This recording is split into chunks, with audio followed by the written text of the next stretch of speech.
Hi guys, I'm playing Doom Eternal. I'm playing it on the Switch 2 and I'm using a Switch Pro controller.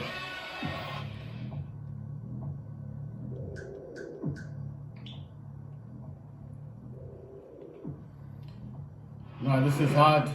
This is very difficult.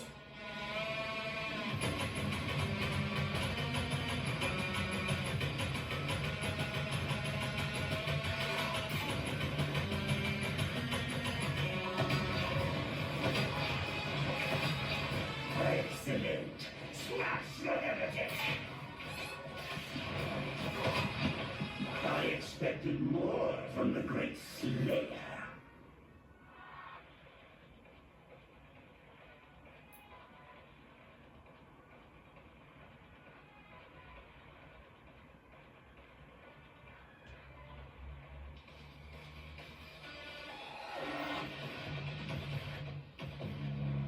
We are not done yet.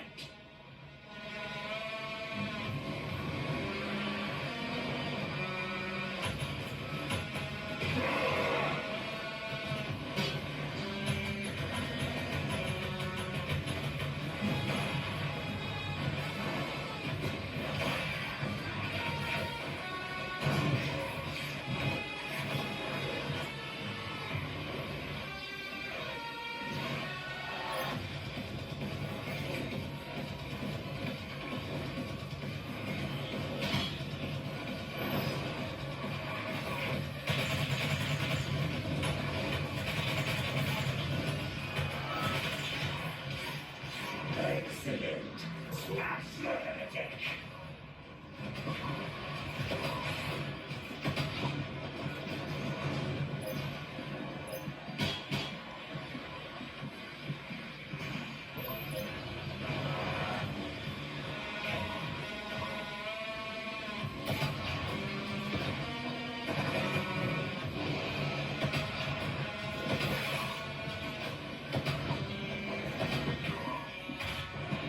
I expected more from the great Slayer. Uh,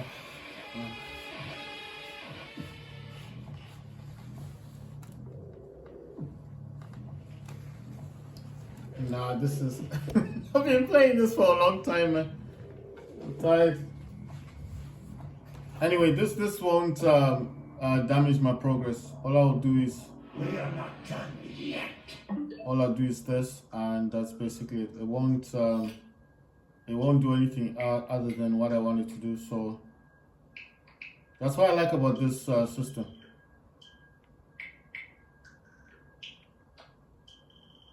No, I think it's because I'm tired. It's just I can't just keep playing and playing and playing while I'm tired.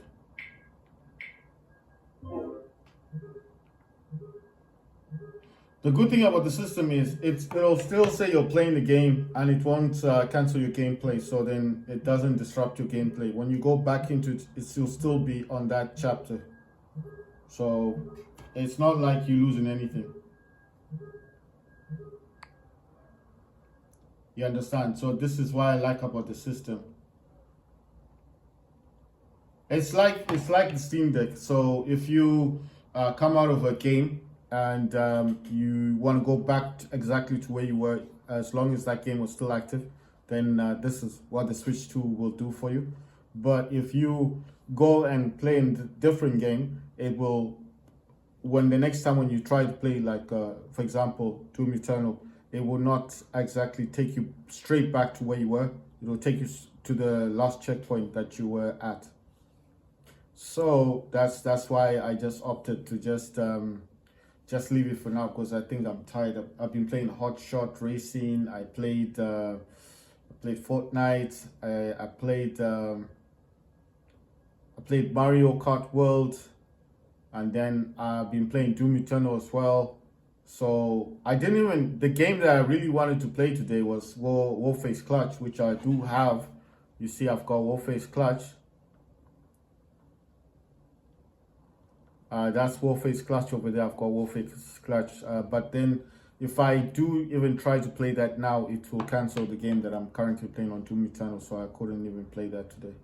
So I like Warface Clutch. It's very, it's a multiplayer game. One, two, you're playing with other people, and three, it's really really entertaining because you're playing the game and you're enjoying yourself, and it's not stressful like Doom Eternal. There's a lot of jumping, and there's so many enemies. I know that if I'm able to complete the game, I didn't complete the first Doom, but the first Doom to me was really hard to play, so I just gave up on that. But I played that on an MSI Raider gaming laptop, and then I sold that one, so I got the Switch, and then I decided to just get Doom Eternal. So I'm pleased with it. I got the Ancient Gods Part 1 and Part 2, but the games I'm really looking forward to playing would be Cyberpunk, maybe Cyberpunk, and hopefully, I hope they bring Warface Clutch to the Switch 2, like a Switch 2 version, because the game does work really well on the Switch 2.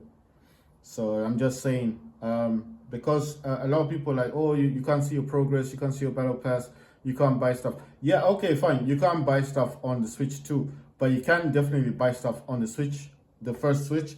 But the issue is you need to then reinstall the game onto your Switch, whatever Switch you got, Switch OLED, Switch Lite, or the Switch 1, version 1, version 2, because I know there are two different versions of the Switch, the first Switch. So that's why I'm saying the issue is that it's not like you lose any of your, the stuff you've bought, but you have to, it's a virtual card. You have to put it back onto the original Switch.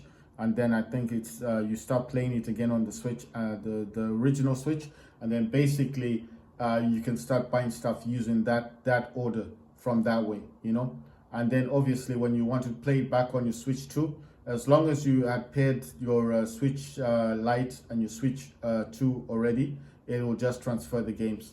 I mean the progress. You just like taking the game from the Switch Lite back to the Switch 2. As long as the accounts, also your account needs to be on that. So if you got 2-3 accounts, just put all your accounts on Switch 2. So that way it just makes it easier to just get the games that way. It's also good because if you unpair the Switch Lite, let's say in the future you want to sell the second console you got, you just need a bit of money, you're happy with the Switch 2, and you decide, well, I've got all my accounts on Switch 2, I don't need the other Switch. You can just hard reset it, like format it, and remove all your data and stuff, and then sell it. Just unpair it from your system, and then format the system you're going to sell, and keep your Switch 2. Just make sure you've got all your accounts on the Switch 2 first, and make sure that all the games that you used to have on your system are actually on the new system. The other thing as well that I wanted to talk about is the micro SD card doesn't work on the Switch 2. It does work on the Switch Lite, because what happened is I've got a 128 gigabytes SanDisk micro SD card, and it was in my Surface Go. So I'll just show you quickly here. That's my Surface Go over there, and I formatted it in this system, and I was able to use it. I was able to format the micro SD card on the Surface Go and then put it directly onto my Switch Lite, whereas it then formatted again, and then it was able to be used on the Switch Lite. It needs to update, because once you put a micro SD card in, it updates the system anyway. But I think I just formatted it just to make sure there's nothing on it, because I had done it already on the Surface Go. But when I tried the same SanDisk on the Switch 2, it wouldn't work. So I think you need to buy the Express card, the micro SD Express card, the one with the Mario thing on it. So I'm just saying you can use a micro SD card on the Switch Lite, but you can't use it on the Switch 2. I mean, I'm just saying from my experience, because remember, the micro SD card, the SanDisk, was actually in my Surface Go in this it's a tablet, this tablet thing here. So as it was in this tablet, you see, it's just a tablet, it's a Surface Go, Windows. And basically what I had done is I formatted the micro SD card here, then I ejected it, put it into the the Switch Lite, and it said you needed to update the system, which it did, and I still formatted the micro SD card, and it's working in the in the Switch Lite. But then when I took it out of that and I wanted to test it over here on the Switch 2, it would not work. So I think you need the micro SD Express card. That's all I'm trying to say. Right, guys, so I'll probably try Doom Eternal tomorrow, because I'm tired. I really tried, because it's just so much jumping, so many puzzles, and then obviously I have to watch a bit of YouTube just to find out, like what am I doing wrong, what because the game's got so many puzzles on it. I'm not saying like, okay, fine, at times I'll watch a walkthrough, right? But there are times when you get stuck in the game. So obviously it's good to just watch a bit of YouTube to find out what other people are doing, and then you get an idea, and then I play the game. You understand? So that's all I'm saying. So I'm still fighting that that machine thing with big arms, and it looks like it flies or something. And there's like 2 or 3 of them now. So it's quite hard to fight all of these things, you know. So I thought, no, let me rest and then I'll play it again tomorrow. All right, so that's Switch 2 Doom Eternal, and I was using the Switch Pro controller. So I'm using the Switch Pro controller, and I was just playing the game and trying my level best to win. Let me see. I just want to see where my system is, right? Because I think it just disconnected from the thing. Well, the other thing I want to talk about is, you know, on the Switch 2, you're able to put a pin in, whereas with Switch Lite, you can't actually put a pin. So I'm just saying that those are the differences I've noticed. Right, so that was Doom Eternal on Switch 2.